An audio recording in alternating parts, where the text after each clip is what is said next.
Good morning दोस्तों, ध्यान academy के ऑनलाइन क्लास में आपका स्वागत करते हैं।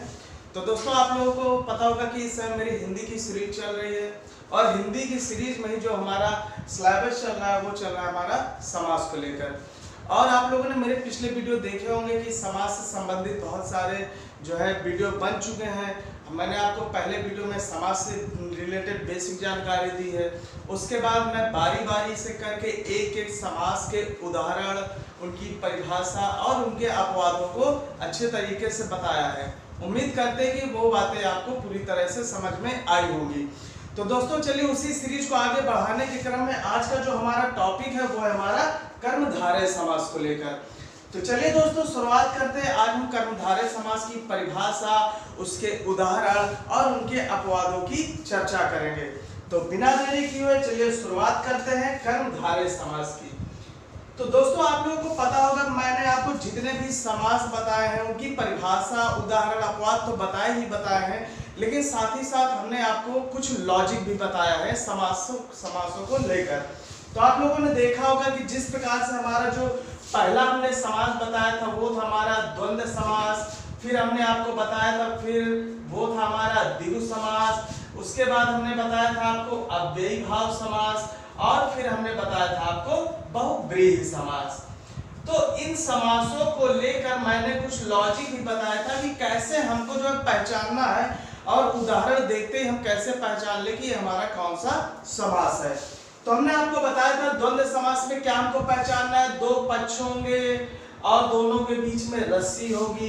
पहली बात ये लॉजिक हो गया। द्विगु समास में हमने बताया था एगो, द्विगो, मतलब कि ये सब क्या है, ये आपकी है संख्यावाची। इस वजह से द्विगु समास की पहचान कैसे करेंगे, एगो द्विगो से। और उसके बाद हमने बताया था अव्ययी भाव समास। अव्ययी में हमने अव्यय को बिल्कुल पूरी तरह से क्लियर किया था कि अव्यय के द्वारा ही हमको पहचान लेना है, क्योंकि अव्ययी भाव समास है और अव्यय उपसर्ग अगर आ जाए तो हमारा कौन सा समास हो जाएगा, अव्ययी भाव समास हो जाएगा। फिर हमने आपको बताया था बहुव्रीहि समास। बहुव्रीहि में हमने बताया था बहु मतलब बहुत सारा, व्रीहि मतलब धान, जिसके पास बहुत सारा धान हो, पैसा होंगे, पैसा होगा तो बड़ा आदमी होगा, बड़ा आदमी होगा तो राजा होगा, राजा होगा तो ईश्वर होगा। ये सारी चीजें हमने लॉजिक के आधार पर आपको बताया है और ये सारी चीजें अगर आप लोग भी अपने दिमाग में रख लेंगे तो फिर आपको समास में कभी भी कोई भी दिक्कत नहीं होगी। तो चलिए इसी तरह से जैसे ये लॉजिक हमने समझा वैसे हम कर्मधारय के लॉजिक को भी समझते हैं और उसके बाद उसकी परिभाषा, उदाहरण और अपवादों की चर्चा करते हैं।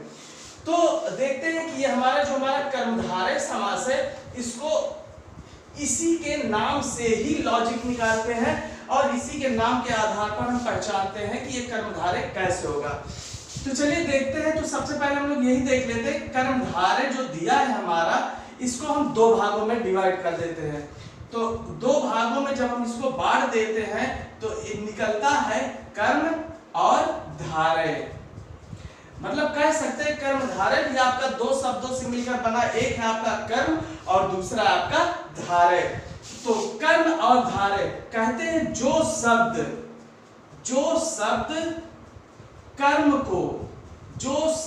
कर्म को धारण कर ले।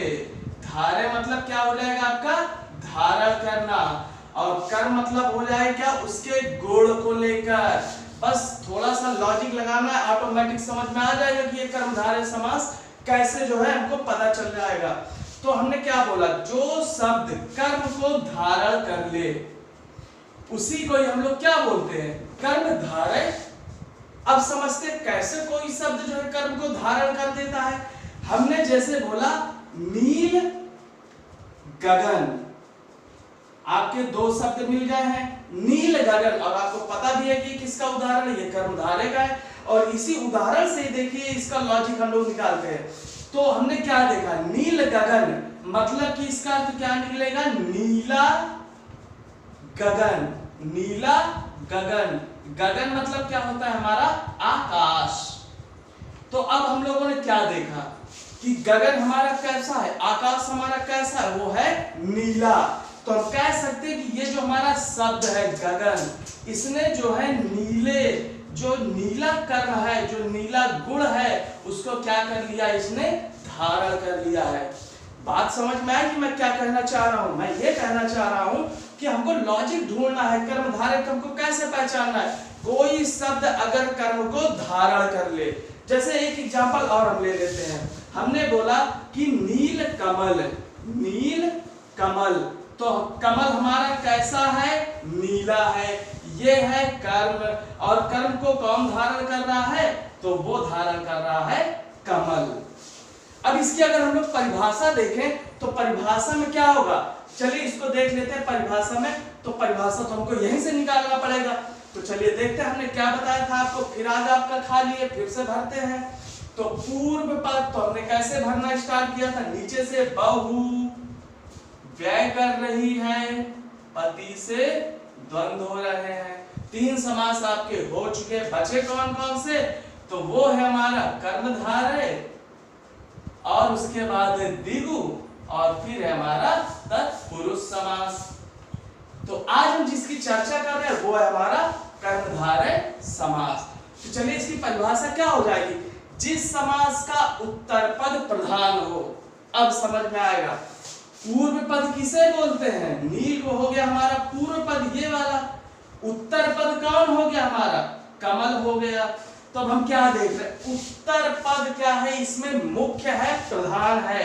तो ये क्या है हमारा, उत्तर पद मुख्य भी है और क्या है हमारा, प्रधान है। अब मुख्य है तो यही जो हमारा मुख्य शब्द है, यही तो कर्म को धारण कर रहा है। आपको जितने भी इसमें एग्जाम्पल मिलेंगे, उत्तर पद ही आपका क्या हो जाएगा, मुख्य हो जाएगा, और ये उत्तर पद ही क्या करेगा, कर्म को धारण करेगा। अभी आपको परिभाषा उदाहरण आपको बताएंगे तो बहुत अच्छे तरीके से क्लियर हो जाएगा। सिर्फ हमने यहाँ पर एक लॉजिक ढूंढा है कि कर्मधारय को हम कैसे पहचाने। कोई भी शब्द कर्म को धारण कर ले, कोई भी कर्म हो या गुण हो, तो वहां पर कौन सा हो जाता है हमारा समास, कर्मधारय। एक बार फिर से देख लेते हैं, कर्मधारय, कर्मधारय 2 शब्दों से मिलकर बना है, कर्म और धारय। कर्म का मतलब होता है गुण, उसकी क्वालिटी, धारय मतलब धारण करना। तो हम कह सकते हैं ऐसे शब्द जो कर्म को धारण कर ले, जैसे हमने बोला नील गगन, इसमें कर्म को कौन धारण कर रहा है, तो वो कर रहा है गगन। कौन सा कर्म धारण कर रहा है, तो वो कर रहा है नीला वाला कर्म धारण कर रहा है। अगर हमने बोला एक और एग्जांपल, नील कमल, तो हमने क्या देखा, कमल कर्म को धारण कर रहा है, कौन सा कर्म, नीला, नीले कर्म को कमल क्या कर रहा है, धारण कर रहा है। तो ये तो थी हमारी लॉजिक वाली बात। अब आपको पूरी तरह से लॉजिक समझ में आ गया होगा। चलिए अब देखते हैं इसकी परिभाषा, देखते हैं कि परिभाषा क्या कहती है, क्योंकि ये तो कभी पेपर में नहीं आएगा जो अभी हमने लॉजिक बताया है, बस आपको समझने के लिए है कि कभी दिमाग से मिस ना हो कि ये कौन सा समास है, कैसे पहचानेंगे। अब देखिए द्वंद्व था आपको, 2 पक्ष, बीच में रस्सी, द्विगु एगो द्विगो, फिर उसका अव्यय, फिर बहुब्रीहि बहुत सारा धान, ये सारे लॉजिक है। कर्म का मतलब जो कर्म को धारण कर ले, गुण को धारण कर ले, वो हो जाता है हमारा कर्मधारय समास। चलिए इसकी परिभाषा को देख लेते हैं क्या कहती है। तो कर्मधारय परिभाषा क्या कहती है, यहीं से उठा लेते हैं परिभाषा। जिस समास का उत्तर पद प्रधान होता है, उत्तर पद प्रधान होता है, उसे हम लोग क्या बोलते हैं, कर्मधारय समास। उसे हम लोग क्या बोलेंगे, कर्मधारय समास। आप लोगों ने ये भी ध्यान दिया होगा कि कर्मधारय का भी उत्तर पद प्रधान है, द्विगु का भी उत्तर पद प्रधान है, तत्पुरुष का भी उत्तर पद प्रधान है। तो आप लोगों ने अगर मेरा पहला वीडियो देखा होगा तो मैंने आपको बताया था कि प्राचीन विद्वानों के अनुसार उन्होंने ये बताया था कि समास के 4 भेद होते हैं, और ये 2 कब बढ़े, कहते हैं कि ये जो हमारे द्विगु समास है और जो कर्मधारय समास है, ये तत्पुरुष से निकला है। ये समास हमारा तत्पुरुष से निकला है। प्राचीन समय में विद्वानों का कहना था कि समास 4 प्रकार के होते हैं, लेकिन अगर वर्तमान में बात की जाए तो समास के 6 भेद होते हैं। लेकिन वर्तमान में एक और समास है जिसको बोलते हैं नई तत्पुरुष समास। जब तत्पुरुष आएगा तब हम आपको नई तत्पुरुष समास के बारे में बताएंगे। फिलहाल आप लोग इतना समझिए कि वर्तमान में कितने भेद होते हैं, तो वर्तमान में समास के 6 भेद होते हैं। तो अब आपको समझ में आ गया होगा कि तीनों में लॉजिक क्या लग रहा है। उत्तर पद तो प्रधान है, लेकिन पूर्व पद इसमें संख्यावाची होता था, और इसमें उत्तर पद प्रधान है, लेकिन यहाँ पर कारक चिन्ह आपको मिलेंगे। तो चलिए मित्रों आगे बढ़ते हैं, थोड़ा सा समझते हैं समास के बारे में, कर्मधारय समास के बारे में। तो हमने क्या बोला, जिस समास में उत्तर पद प्रधान होता है, जिस समास में उत्तर पद प्रधान होता है उसको हम लोग क्या बोलते हैं, कर्मधारय समास। लेकिन इस समास की एक खास बात है, देखिए सारे समासों की खास बात थी, अब इसकी भी थोड़ी सी देख लेते हैं क्या खास बात है। तो इसकी खास बात यह है कि इस समास में एक पद विशेषण होता है, एक पद विशेषण होता है और एक पद क्या होता है, विशेष होता है। दोस्तों ये चीज है इसमें, और ये चीज आपको जरूर मिलेगा सारे उदाहरणों में। अगर उदाहरणों में आपको विशेष और विशेषण मिल जाए तो समझ लीजिएगा कर्मधारय समास है। अभी हम आपको उदाहरण के आधार पर बताएंगे कैसे विशेष और विशेषण निकल रहा है। तो हमने क्या पढ़ा परिभाषा कर्मधारय की, हमने बोला जिस समास का उत्तर पद प्रधान होता है, और इसकी खास बात है कि इस समास में एक पद विशेषण होता है और दूसरा विशेष होता है। अगर ये नहीं है उदाहरण में तो क्या होगा, तो उसकी कंडीशन क्या बनेगी, तो इसमें हो जाएगा कि इस समास में एक पद उपमान होगा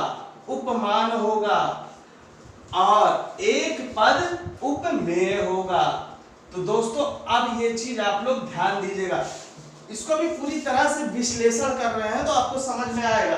बस अभी परिभाषा समझिए कि जिस समास का उत्तर पद प्रधान होता है और जिस समास में एक पद विशेषण होता है और दूसरा पद विशेष होता है, अगर ये भी कंडीशन ना बन रही हो तो दूसरी कंडीशन बनेगी कि इस समास में एक पद उपमान होता है और एक पद उपमेय होता है। अब चलिए इसको समझते हैं कि आखिर क्या ये विशेषण क्या है, विशेष क्या, उपमान क्या, उपमेय क्या है। ये चीज समझ लेंगे तो हमारे सारे उदाहरणों को बड़े ही अच्छे तरीके से हम लोग कर सकते हैं। तो चलिए इसका एक उदाहरण देख लेते हैं, और उदाहरण के पहले हम लोग इसको समझ लेते हैं। ये जो हमारे शब्द हैं विशेषण, विशेष, उपमान और उपमेय, तो देखते हैं क्या है विशेषण। तो विशेषण की परिभाषा क्या होती है आप लोगों को पता है, बचपन से पढ़ते चले आ रहे हैं। तो विशेषण की परिभाषा क्या हो जाएगी, विशेषण की परिभाषा होगी जो शब्द संज्ञा और सर्वनाम की, जो शब्द संज्ञा और सर्वनाम की विशेषता बताए, जो शब्द संज्ञा और सर्वनाम की विशेषता बताते हैं उन शब्दों को हम लोग क्या बोलते हैं, विशेषण। तो विशेषण वाले शब्द कौन कौन से होंगे, जैसे हमने बोला अच्छा, बुरा, गोरा, काला, छोटा, मोटा, खोटा, तो ये सारे क्या हो जाएंगे हमारे, ये हो जाएंगे विशेषण शब्द। तो विशेषण हमको समझ में आ गया क्या हो रही विशेषण, जो शब्द संज्ञा और सर्वनाम की विशेषता बताएं उसे हम लोग बोलते हैं क्या, विशेषण। चलिए एक एग्जांपल देख लेते हैं, यहाँ पर विशेषण को पूरी तरह से समझ लेते हैं। हमने बोला महिमा गोरी है, हमने एक वाक्य दिया, हमने बोला क्या बोला, हमने बोला कि महिमा गोरी है। अब हमको क्या देखना है, महिमा यहाँ पर क्या है, महिमा यहाँ पर संज्ञा है। मित्रों आप लोगों को तो पता ही होगा ना, दुनिया की प्रत्येक चीज जिसका नाम होता है वो क्या होती है, संज्ञा होती है। Noun is the name of any person, कोई भी व्यक्ति हो, पर्सन, प्लेस, कोई भी स्थान हो, और थिंग्स, और भी सारी जो भी चीजें हैं वो सारी क्या होती है, नाउन होती है। और यहाँ पर संज्ञा क्या है, यहाँ पर संज्ञा है हमारी महिमा। और महिमा कैसी है, महिमा हमारी गोरी है। तो हमने क्या बोला, जो शब्द संज्ञा सर्वनाम की, संज्ञा और सर्वनाम की विशेषता बताए, जो शब्द, ये शब्द है जो संज्ञा की विशेषता बता रहा है, तो इस शब्द को हम लोग क्या बोलेंगे, तो ये शब्द हो जाएगा हमारा विशेषण। बात क्लियर हुई आपको? बिल्कुल क्लियर हो गई होगी। अब थोड़ा सा ये तो हो गई संज्ञा, अब यहीं पर थोड़ा सर्वनाम देख लेते हैं। वह छोटा है, हमने क्या बोला इसी परिभाषा के आधार पर विशेषण की, जो शब्द संज्ञा सर्वनाम की विशेषता बताए। ये तो थी संज्ञा महिमा, लेकिन यहाँ पर वह क्या है? वह है हमारा एक सर्वनाम शब्द। तो हम क्या कह रहे हैं? सर्वनाम शब्द की विशेषता कौन सा शब्द बता रहा है? छोटा। ये शब्द है जो किसकी विशेषता बता रहा है? वह की, मतलब सर्वनाम की विशेषता बता रहा है। तो ये क्या हो जाएगा? हमारा विशेषण। बच्चों मित्रों, आपको पूरी बात अच्छे तरीके से समझ में आ गई होगी। हमने क्या बोला कि विशेषण किसे बोलते हैं? जो शब्द संज्ञा सर्वनाम की विशेषता बताएं। अब वो शब्द कौन है? अच्छा है, बुरा है, गोरा है, काला है, ये सारे शब्द हो गए विशेषण। इन्हीं शब्दों को हमने उदाहरणों में रख दिया। हमने क्या बोला कि चलिए महिमा गोरी है, महिमा क्या है? संज्ञा। संज्ञा की विशेषता कौन सा शब्द बता रहा है? गोरी। और गोरी क्या है? हमारा एक प्रकार का विशेषण है। हमने बोला वह छोटा है, वह क्या है? हमारा सर्वनाम। सर्वनाम की विशेषता कौन सा शब्द बता रहे हैं? वो है छोटा, और ये छोटा शब्द क्या है? हमारा विशेषण है। बात आपको क्लियर हो गई होगी। ये तो थी विशेषण की बात। थोड़ी सी विशेष की चर्चा कर लेते हैं। विशेष क्या होता है? तो विशेष आपका क्या हो जाएगा? जो शब्द संज्ञा सर्वनाम की विशेषता बताते हैं उसे तो हम विशेषण कहते हैं, लेकिन विशेष किसे कहते हैं? तो चलिए इसको भी समझ लेते हैं। विशेष किसे कहते हैं? जिसकी विशेषता बताई जाए, जिसकी विशेषता बताई जाए, उसी शब्द को हम लोग क्या बोलते हैं मित्रों? तो उसी शब्द को हम लोग बोलते हैं विशेष। उसी उदाहरण को लेते हैं फिर से। हमने बोला कि महिमा, महिमा गोरी है। हमने बोला महिमा गोरी है, तो हमको गोरी तो पता चल गया है क्या है? हमारा विशेषण है। क्या है? विशेषण है ना। हमने क्या बोला था इसके पहले? जो संज्ञा, महिमा क्या है? हमारी संज्ञा है, और संज्ञा की ही विशेषता बता रहा है कौन? वो है हमारा गोरी शब्द, और गोरी क्या है? हमारा विशेषण है। लेकिन विशेष क्या? विशेष कह रहा है जिसकी विशेषता बताई जाए। मित्रों किसकी विशेषता बताई जा रही है? महिमा की। महिमा क्या है? हमारी संज्ञा है, मतलब संज्ञा की विशेषता बताई जा रही है, महिमा की विशेषता बताई जा रही है। तो ये हमारा हो जाएगा शब्द कौन सा? तो ये हो जाएगा हमारा विशेष। बात आपको पूरी तरह से क्लियर हो गई होगी। इस उदाहरण को हम थोड़ा सर्वनाम में देख लेते हैं। हमने बोला वह काला है। हमने बोला वह काला है, तो काला क्या है? हमारा एक प्रकार का विशेषण शब्द हुआ हमारा, है ना। तो हमने इस परिभाषा के आधार पर हमको विशेष ढूंढना है, तो कैसे ढूंढेंगे? जिसकी विशेषता बताई जाए। अब यहाँ पर किसकी विशेषता बताई जा रही है? वह की। और वह क्या है हमारा? वह है हमारा सर्वनाम, और इसकी विशेषता बताई जा रही, इसलिए ये क्या हो जाएगा हमारा? ये हो जाएगा हमारा विशेष। क्लियर हुई बात? बहुत अच्छे तरीके से क्लियर हुई होगी। उम्मीद करते हैं विशेषण और विशेष अब आपको कभी नहीं भूलेगा, और आपको अच्छे तरीके से समझ में भी आया होगा। अब थोड़ी चर्चा कर लेते हैं उपमान और उपमेय की। तो चलिए दोस्तों देख लेते हैं उपमान और उपमेय की। देखिए ये कंडीशन तो आपको मिलेगी ही मिलेगी, लेकिन अगर ये कंडीशन ना मिले, कौन वाली? विशेषण और विशेष की, तो भैया कौन सा हो जाएगा? तो आपकी कंडीशन बनेगी उपमान और उपमेय की। ये कंडीशन बनेगी उपमान की। उपमान किसे कहते हैं? जो शब्द, कह सकते हैं जो शब्द संज्ञा सर्वनाम की उपमा बताते हो। उपमा बताते हो। जो शब्द संज्ञा और सर्वनाम की उपमा बताते हो। कुछ नहीं दोस्तों, बस यहीं पर वो उपमा की जगह हमको विशेषण लिख देना है। यहाँ पर ये लीजिए, हमने लिख दिया, कोई दिक्कत नहीं। अब चाहे विशेषण समझ लीजिए, चाहे आप उपमा समझ लीजिए। तो उपमान का मतलब क्या हुआ? जो शब्द संज्ञा और सर्वनाम की उपमा बताते हैं। ये तो हो गया हमारा उपमान। लेकिन उपमेय किसे बोलेंगे? जिसकी उपमा बताई जाए, जिसकी उपमा बताई जाए उसे हम लोग क्या बोलेंगे? उसे बोलेंगे हम लोग उपमेय। तो और हम पिछले में हमने बताया था जैसे विशेषण हुआ तो ये हमारा क्या हो जाएगा? ये विशेष हो गया। तो अब आप लोग दिमाग में ये रखिएगा, विशेषण उपमान एक बात है और विशेष उपमेय आपकी एक बात है। ये बात आपको क्लियर हो गई होगी। तो चलिए अब हम इसके आगे बढ़ते हैं और इनके उदाहरणों को समझते हैं। हमने क्या बोला? कर्मधारय की परिभाषा, जिस समास का उत्तर पद प्रधान होता है। और यहाँ पर एक खास बात मिलती है कि इस समास में आपको विशेषण और विशेष जरूर मिलेगा। यहाँ पर क्या होगा? एक पद दूसरे पद की क्या करेगा? विशेषता बताएगा। ये कंडीशन आती है। अगर ये कंडीशन नहीं आ रही है तो आप लोग ये समझिएगा कि इस समास में आपको क्या मिलेगा?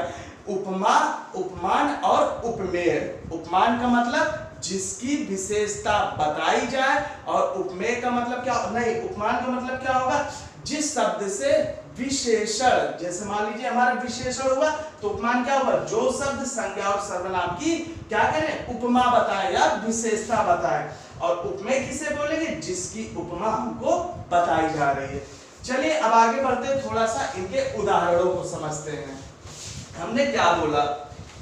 जैसे हमने कहा कि जिस समास का उत्तर पद प्रधान होगा। उत्तर पद प्रधान है। प्रधान का मतलब क्या होता है? मुख्य। तो बस इसी की ही विशेषता बताई जाएगी। एक उत्तर पद ही है जिसकी विशेषता क्या होगी? बताई जाएगी। कैसे? उसको देख लेते हैं। जैसे हमने बोला कि नील कमल, अभी हमने एक एग्जाम्पल दिया था ये वाला, तो इसी को ही समझ लेते तो अच्छे तरीके से समझ में आ जाएगा। हमने क्या बोला? नील कमल, ये आपका एग्जाम्पल है। अब इस एग्जाम्पल के आधार पर हमको क्या समझना है? नील हमारा क्या है? तो नील है हमारा पूर्व पद। नील क्या है हमारा? पूर्व पद हुआ। और कमल क्या है हमारा? कमल है हमारा उत्तर पद। क्या है दोस्तों? उत्तर पद है। अब हमको क्या देखना? हमने क्या परिभाषा पढ़ी थी कि जिस समास में उत्तर पद क्या होता है? मुख्य होता है या प्रधान होता है। लेकिन एक चीज और हमने पढ़ा था कि इसमें एक शब्द विशेषण होगा और एक शब्द विशेष होगा। चलिए उनको ढूंढते हैं कहां पर है। तो हमने क्या बोला? उत्तर पद प्रधान है, मतलब कि इसी की ही क्या बताई जाएगी? विशेषता बताई जाएगी।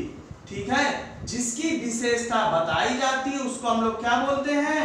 विशेष। यही तो बोलते हैं, जिसकी विशेषता बताई जाती है उसको हम लोग क्या बोलते हैं? विशेष बोलते हैं। और जिस शब्द से विशेषता बताई जाती है उसको हम लोग क्या बोलते हैं? विशेषण। तो आप लोग ध्यान दीजिएगा, विशेष हमेशा आपको उत्तर पद में मिलेगा। ठीक, ये बात आप लोग पूरी तरीके से ध्यान कर लीजिएगा, अपने माइंड में रख लीजिएगा। और पूर्व पद हमेशा क्या होगा? वो विशेषण होगा। तो क्या हमने इसका समास विग्रह क्या हो जाएगा? नीला है कमल। तो कमल हमारा कैसा है? तो कमल है हमारा नीला। नीला क्या है हमारा? यह है विशेषण शब्द। इस शब्द से कमल की विशेषता बताई जा रही है। और किसकी बताई जा रही है विशेषता? तो कमल की है। ये क्या हो जाएगा हमारा? तो ये हो जाएगा हमारा विशेष। बात आपको समझ में आ गई होगी। चलिए एक उदाहरण और ले लेते हैं। हमने बोला जैसे मान लीजिए महात्मा। महात्मा ये हो गया हमारा शब्द महात्मा। तो महात्मा में पूर्व पद क्या हो गया? महा। महा हो गया हमारा पूर्व पद। उत्तर पद क्या हो गया हमारा? आत्मा। यही तो हुआ ना, उत्तर पद क्या हुआ? आत्मा। और एक परिभाषा क्या कह रही है? जिस समास का उत्तर पद क्या हो? प्रधान हो या फिर मुख्य हो। लेकिन खास बात क्या है कि इसमें एक शब्द विशेषण होगा, एक शब्द विशेष होगा। मतलब एक शब्द दूसरे शब्द की क्या बताएगा? विशेषता। तो इसका एक बार समास विग्रह कर लेते हैं। तो इसका समास विग्रह होगा, महान है जो आत्मा। महान है जो आत्मा, यही तो हो जाएगा महात्मा। ठीक है, तो हम लोगों ने इसमें क्या देखा? उत्तर पद की विशेषता कौन शब्द बता रहा है? तो वो बता रहा है महान शब्द। महान जो हमारा शब्द है ये आत्मा की क्या बता रहा है? विशेषता बता रहा है। तो हमने क्या बोला? विशेषता की किसकी बताई जाती है? जो शब्द संज्ञा और सर्वनाम की विशेषता बताते हैं। तो ये महान शब्द संज्ञा और सर्वनाम की क्या कर रहा है? विशेषता बता रहा है। तो ये हो जाएगा विशेषण, और जिसकी विशेषता बताई जा रही है वो कौन हो जाएगा? हमारा आत्मा शब्द। तो ये हो जाएगा हमारा विशेष। दोस्तों बात आपको समझ में आ गई होगी। तो ये बात थी हमारी विशेषण और विशेष को लेकर। ऐसे उदाहरण में आपको विशेषण और विशेष मिलेंगे। थोड़ा सा देख लेते हैं कहां पर उपमा और उपमान भी मिलता। चलिए इसको भी हम लोग समझ लेते हैं। तो अगर हम एक उदाहरण दें कि चंद्र नयन या कमल नयन, चंद्र मुख, तो ऐसे जो भी उदाहरण होंगे आपके वो आपके जाएंगे उपमा और उपमेय में। चलिए देखते हैं। एक एग्जांपल हमने बोला, जैसे हमने कहा कि कमल नयन, तो इसका समास विग्रह क्या होगा? इसका समास विग्रह होगा कमल के समान नयन। नयन माने क्या होती है? आंख। तो इसमें हमने क्या देखा? कमल के समान नयन। उपमान में क्या होता था? उपमान किसे बोलते थे? विशेषण को बोलते थे। और विशेषण किसे बोलते? जो शब्द संज्ञा और सर्वनाम की विशेषता बताए। तो संज्ञा सर्वनाम इसमें क्या हो गया? वो हो गया हमारा नयन। और नयन की विशेषता कौन बता रहा है? तो वो है हमारा कमल शब्द। तो हमने क्या बोला? जिसकी विशेषता बताई जाए वो क्या हो जाएगा हमारा? वो हो जाएगा हमारा विशेष। और जिस शब्द से विशेषता बताई जा रही है वो हो जाएगा हमारा विशेषण। तो अभी हमने क्या देखा? यहाँ पर विशेष और विशेषण नहीं है, लेकिन यहाँ पर हमको क्या समझना है? हमने क्या बोला? उपमान और उपमेय। तो उपमान हम लोग किसे बोलते हैं? जिस शब्द से किसी की उपमा दी जाती है। तो कमल शब्द ऐसा है जिसकी विशेषता दी जा रही, तो ये हो जाएगा हमारा उपमान। और जिसकी विशेषता बताई जाए वो हो जाएगा हमारा उपमेय। ठीक है दोस्तों, इस चीज को भी आप लोग समझ लीजिएगा। हमने क्या बोला?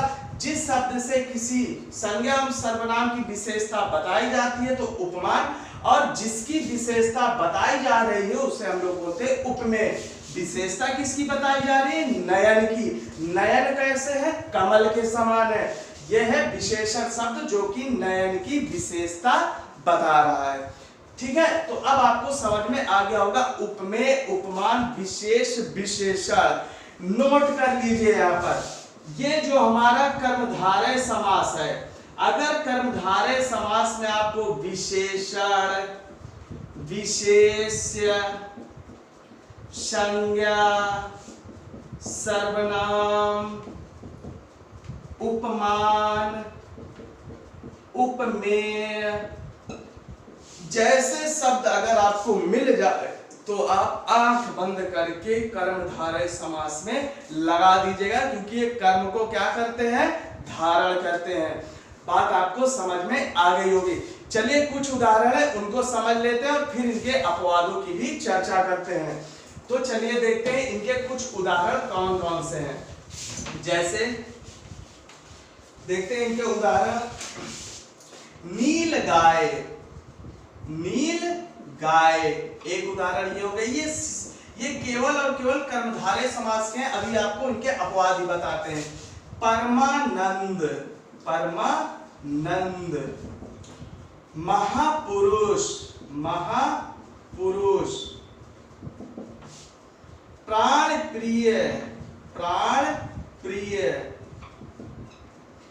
महारानी। ये हो जाएंगे हमारे कुछ एग्जाम्पल। कुछ और एग्जाम्पल को देख लेते हैं यहाँ पर।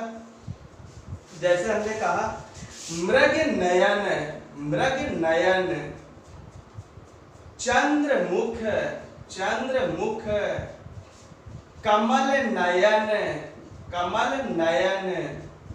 और उदाहरण हो जाएंगे आपके नरसिंह, नरसिंह। चलिए और एक देख लेते हैं श्वेत कमल। चलो अब समझते हैं उदाहरणों को। आपने क्या देखा होगा, हमने आपको दो तरह से विशेष कर्मधारय को बताया था। हमने कहा एक कंडीशन में आपको विशेषण और विशेष मिलेगा और एक कंडीशन में आपको उपमेय और उपमान मिलेगा। तो ये दोनों तरफ हमने उदाहरण लिख दिए हैं। ये है हमारे विशेषण और विशेष के लिए उदाहरण आते हैं कर्मधारय के अंतर्गत। और इसके अंतर्गत ये जो हमारे उदाहरण है इसमें आपको उपमान और उपमेय शब्द देखने को मिलेंगे। चलिए इनका जो है समास विग्रह करते हैं। ये हमारे समासपद एवं समासिक पद लिखे हैं, इनका विग्रह करेंगे तो क्या निकलेगा, नीली है जो गाय।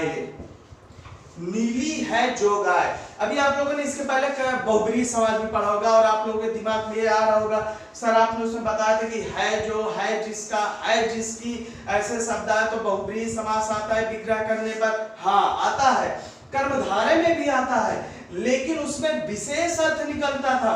और कर्मधारय समास में आपका विशेष अर्थ नहीं निकलेगा, वो घूम फिर कर फिर इसी को ही इंगित करेगा। जैसे देख लीजिए, नीली है जो गाय अर्थात नील गाय, अर्थात में कोई विशेष नहीं निकल रहा है, उसमें अलग शब्द बनता था, इसमें सेम वही शब्द बन रहा है जिसका हम लोग विग्रह कर रहे हैं। हमने बोला परमानंद, तो इसका क्या होगा, परम है जो आनंद, अर्थात परमानंद, मतलब कुछ नहीं निकल रहा है, क्या निकल रहा है, सेम टू सेम वही शब्द निकल रहा है। महापुरुष, महान है जो पुरुष, तो क्या हो जाएगा, महापुरुष। घूम फिर कर फिर आ गया। फिर एक बार देख लेते हैं, प्राण प्रिय, प्राण से प्रिय है जो, अर्थात प्राण प्रिय।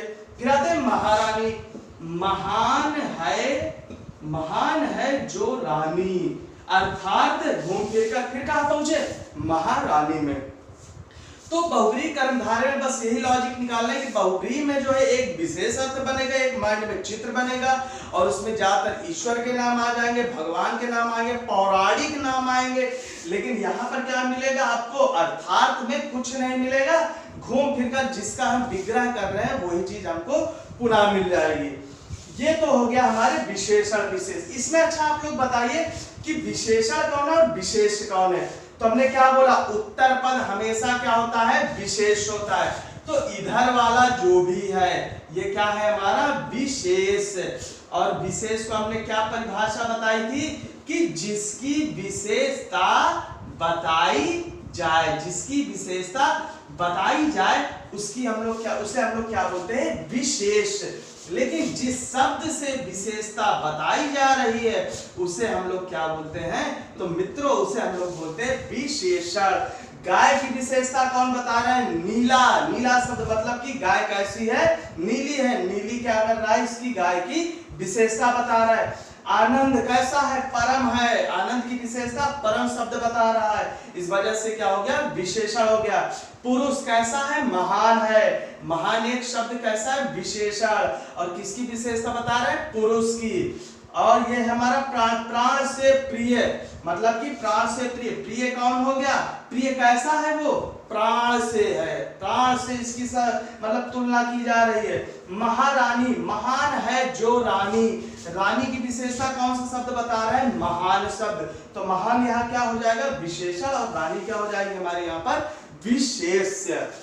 अब इसकी चर्चा कर लेते हैं। मृग नयन चंद्रमुख कमल नयन नरसिंह। तो मृग नयन का मतलब होता है मृग के समान, मृग के समान नयन। अब एक चीज यहाँ पर है जो मिल रहा था विशेषण विशेष में, यहाँ पर आपको मिलेगा समान शब्द। ये देखिए यहाँ पर समान लिख कर आ रहा है, तो ऐसे आप लोग जरूर इसमें लॉजिक लगाएगा। चंद्रमुख, चंद्रमा के समान मुख, चंद्रमा के समान क्या हो जाएगा मित्रों, मुख। कमल नयन, कमल के समान नयन, क्या हो जाएगा, कमल के समान नयन। नर सिंह, नर के समान सिंह, नर के समान सिंह। और श्वेत कमल, श्वेत है जो कमल। ठीक है, तो इस प्रकार से हमने क्या देखा, उपमेय और उपमान में हमेशा समानता दिखाई जाती है। अगर इसमें अब हम बोले कि बताए इसमें उपमेय कौन है और उपमान कौन है, तो उपमान किसे बोलते हैं, जो शब्द विशेषता बताते हैं। और इसमें कौन विशेषता बता रहा है, तो मृग है, चंद्रमा है, कमल है, नर है, श्वेत है, ये सारे हो जाएंगे आपके उपमान, जो किसकी विशेषता बता रहे हैं, उपमेय की। ठीक है दोस्तों, तो यहाँ पर अब आप लोगों को पूरी तरह से समझ में आ गया होगा कि इस अगर उपमेय और उपमान आए तो सबसे पहले हमको समान देखना है और उसके बाद इसका हम लोग विग्रह करेंगे। फिर हम लोग ये समझेंगे कि मृग के समान नयन, नयन किसके समान है, मृग के समान है, तो मृग यहाँ क्या हो गया, उपमान हो गया, और नयन क्या हो गया, उपमेय हो गया, क्योंकि नयन की ही विशेषता बताई जाती है। और अभी हमने कुछ देर पहले बोला जिसकी विशेषता बताई जाए उसे उपमेय, और जिस शब्द से विशेषता बताई जाए उसे हम लोग उपमान बोलते हैं। तो ये हो गए कुछ उदाहरण। चलिए कुछ उदाहरण है, आप लोग उनको नोट कर लीजिएगा और उनको करिएगा। चलिए नोट करिए आप लोग। हमने बोला दही बड़ा, ये क्वेश्चन में आप लोग बहुत कंफ्यूजन होता है, लेकिन फिर भी चलो मैं इसका आंसर आपको बता दे रहा हूं। दही में जो डूबा है बड़ा, ठीक है, ये आपका हमेशा कर्मधारय में होता है। आप लोग बिल्कुल कंफ्यूज मत होइएगा, क्योंकि दही बड़ा में बहुत लोग क्वेश्चन पूछते हैं, बताओ दही बड़ा में कौन सा समास होगा। तो मित्रों यहाँ पर जो समास होगा वो होगा कर्मधारय समास। और उदाहरण प्राण प्रिय, अध मरा, अध आधा, हमने बोला था आपको कि अभी इसका वो आधा रहा है कि जिसमें आधा, पौंगा, सवा ये शब्द आते हो तो सीधा किसे पहुंचते हैं, कर्मधारय समास में। 3.5, पौने 5, छठ भैया, अध पका, श्वेत कमल, मृग लोचन, स्वर्ण कलश, नीलकंठ, लंबोदर, ये भी आपके किसमें है, कर्मधारय में है, लेकिन ये आते हैं आपके अपवाद में। तो ये कुछ उदाहरण है, आप लोग इनको जो है करिएगा और बहुत बुक के माध्यम से आप लोग इन उदाहरणों को देखिएगा और समझिएगा। उम्मीद करते हैं कि ये आपको कर्मधारय पूरी तरह से समझ में आ गया होगा। देखिए आप लोग जितना उदाहरण करेंगे उतना ही आपको समास अच्छे तरीके से समझ में आएगा। चलिए अब इनके थोड़े से अपवादों की चर्चा कर लेते हैं। इसमें कौन कौन से अपवाद है कर्मधारय को लेकर। तो जैसे अभी हमने बोला एक शब्द लंबोदर, तो लंबोदर बोलते ही क्या आ गया आपके दिमाग में, कौन आ गया लंबोदर में, गणेश जी आए ना आपके दिमाग में। तो भाई हाँ गणेश जी तो आएंगे, लेकिन हमने क्या बोला था, गणेश जी वैसे भी बहुब्री क्या है, बड़ा है। अगर कर्मधारय बहुब्री साथ में हो तो आप लोग बहुब्री करिएगा लंबोदर में, अगर बहुब्री नहीं है तब तो फिर कर्मधारय ये आपका श्योर है। तो जैसे इसके अपवाद इनकी चर्चा कर लेते हैं। लंबोदर, नीलकंठ,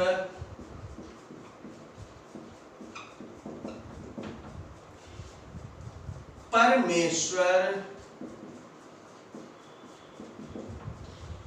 कमल नयन,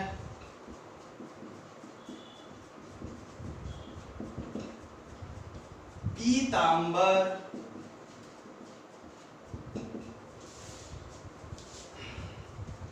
आधा, पौना, सवा, साढ़े, ये सारे शब्द। चलिए अब इनके अपवादों की चर्चा कर लेते हैं। हमने क्या बोला, लंबोदर, लंबोदर बोलते ही आपके दिमाग में आया बहुब्री समास। लेकिन मित्रों हाँ ये बहुब्री समास आपका है, जरूर है, इसको हम लोग बहुब्री बोलेंगे, लेकिन तब बोलेंगे जब यहाँ पर कोई दिक्कत नहीं होगी। चूंकि हमारा बहुब्री तो क्या है, सबसे बड़ा समास है। अगर ये आ गया तो सारे समास क्या हो जाते हैं, सारे पीछे हो जाते हैं। यहाँ पर आ जाए कर्मधारय और आपके ऑप्शन में ना हो बहुब्री है तो आप लोग करेंगे कर्मधारय, क्योंकि अगर हम कहें लंबोदर, इसका अगर हम लोग विश्लेषण समास विग्रह करें तो हम लोग ये बोलेंगे लंबा है जो आदमी, भाई लंबा है जिसका उदर, तो लंबा है जिसका उदर, किसी का भी उदर लंबा हो सकता है, मोटा हो सकता है, मोटे आदमी को ही तो उदर बोलते हैं।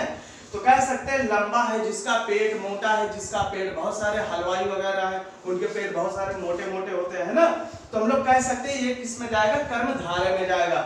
लेकिन अगर ये दोनों ऑप्शन हो तब ये आपका बहुब्री में जाएगा, बहुब्री नहीं होगा तभी ये कर्मधारय में जाएगा, अन्यथा की स्थिति में आप लोग खुद वहां पर विचार करिएगा। नीलकंठ, श्योर है आप लोग बोलेंगे बहुब्रीहि, ठीक है सही है बहुब्रीहि है, लेकिन बहुब्रीहि नहीं हुआ तो क्या हो जाएगा यहाँ पर हो जाएगा आपका कर्मधारय। परमेश्वर, ये भी है आपका बहुब्रीहि, ये ईश्वर की चर्चा कर रहा है, बहुब्रीहि ना हुआ तो क्या हो जाएगा यहाँ पर, ये हो जाएगा आपका कर्मधारय। कमल नयन, ये भी हो जाएगा बहुब्रीहि, कमल नयन विष्णु भगवान जी के लिए बोला गया है, लेकिन यहाँ पर बहुब्रीहि नहीं हुआ तो ये क्या हो जाएगा आपका कर्मधारय हो जाएगा। सेम ऐसे ही पीतांबर, पीला है वस्त्र, पीला है वस्त्र, यहाँ पर वस्त्र की विशेषता बता रहा है ना, पीला पीला वस्त्र कैसा है, पीला विशेषण विशेष है, कौन सा हुआ कर्मधारय। लेकिन हमारा दिमाग, हमने क्या बोला, कोई चित्र बन जाए दिमाग में तो कौन सा होता है समास, बहुब्रीहि समास, लेकिन बहुब्रीहि नहीं होगा तो आपका क्या हो जाएगा, वो हो जाएगा आपका कर्मधारय समास। तो मित्रों ये कुछ अपवाद है, इनको भी आप लोग पढ़ते रहिएगा, और भी बुक है उनमें भी अपवाद मिलेंगे, उनको भी आप लोग पढ़ते रहिएगा। हाँ, कुछ शब्द संख्यावाची से रिलेटेड आते हैं, अद्धा, पौना, सवा, साढ़े, साढ़े तीन, साढ़े चार, सवा किलो, पौना ईंटा, आधा शेर, तो इस प्रकार के अगर ये शब्द आते हैं तो ये आपके द्विगु समास नहीं होंगे। आप लोग सोचेंगे कि संख्यावाची है तो इसको द्विगु में लगा दे, नहीं, ये आपके जो शब्द दिए हैं ये है आपके अपूर्ण संख्यावाची विशेषण। कौन से शब्द है ये, अपूर्ण संख्यावाची विशेषण। और ऐसे अगर अपूर्ण संख्या आ जाती है तो उस पर आप लोग क्या करेंगे, द्विगु ना लगाकर आप लोग कर्मधारय को लगाएंगे। ठीक है मित्रों, तो ये तो था हमारा कर्मधारय को लेकर पूरा टॉपिक। एक आपको जाते जाते एक उदाहरण दे रहे हैं एग्जाम्पल, इसको आप लोग बताइएगा इसमें कौन सा समास है। मृगनयनी, ये आपको मैं समास दे रहा हूं और आप लोग कमेंट जरूर करिएगा कि सर इसमें कौन सा समास है। और भी एक शब्द है मृगनयन, इन दोनों को आप लोग जरूर से जरूर कमेंट करिएगा और बताइएगा कि सर इसमें कौन सा समास है। ठीक है दोस्तों, यह था हमारा कर्मधारय का वीडियो। मिलते हैं अगले वीडियो में तत्पुरुष समास को लेकर, जो कि हमारे समास का अंतिम परिभाषा, उदाहरण और उसके अपवाद बाकी है, और इसी टॉपिक की चर्चा हम लोग नेक्स्ट दिन करने वाले हैं। तो इस तत्पुरुष समास के बाद हमारा जो समास का टॉपिक है ये पूरी तरह से समाप्त हो जाएगा। तो चलिए दोस्तों, मिलते हैं अगले वीडियो में, तब तक के लिए नमस्कार, धन्यवाद, जय हिंद।